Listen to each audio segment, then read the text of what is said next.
Xalqaro logistikada sug'urtaning o'rni muhim.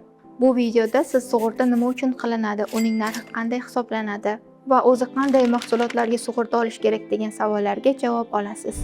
Avvalo, nega o'zi sug'urta qilishimiz kerak? Siz chet eldan mahsulot import qilasiz, lekin yuk yo'lga chiqqandan so'ng uni 100% nazorat qilishning ilojisi yo'q. Yo'lda qanday holat bo'lishini bilmaysiz. Tabiiy ofatlar yoki yukka zarar bo'ladigan xavflar doimo mavjud. Shunday holatlarda keladigan zararlarni oldini olish uchun sug'urta qilib qo'yish eng to'g'ri yechim.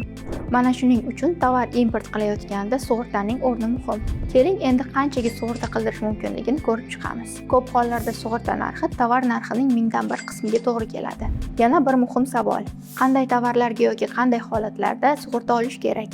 Birinchidan, yo'l sharoiti yaxshi bo'lmagan holatda yuklarni sug'urta qilib qo'yish tavsiya etiladi. Ikkinchidan, qiymati katta yoki oson zarar yetadigan yuklarga sug'urta qilib qo'yish kelajakda keladigan zararlarni oldini olishi mumkin. Titan Logistics kompaniyasi mijozlarning xohishiga qarab sug'urta olib berishda yordam berishadi. Agar sizga ham xalqaro logistika xizmatlari kerak bo'lsa, quyidagi raqamlar orqali bepul konsultatsiya olishingiz mumkin.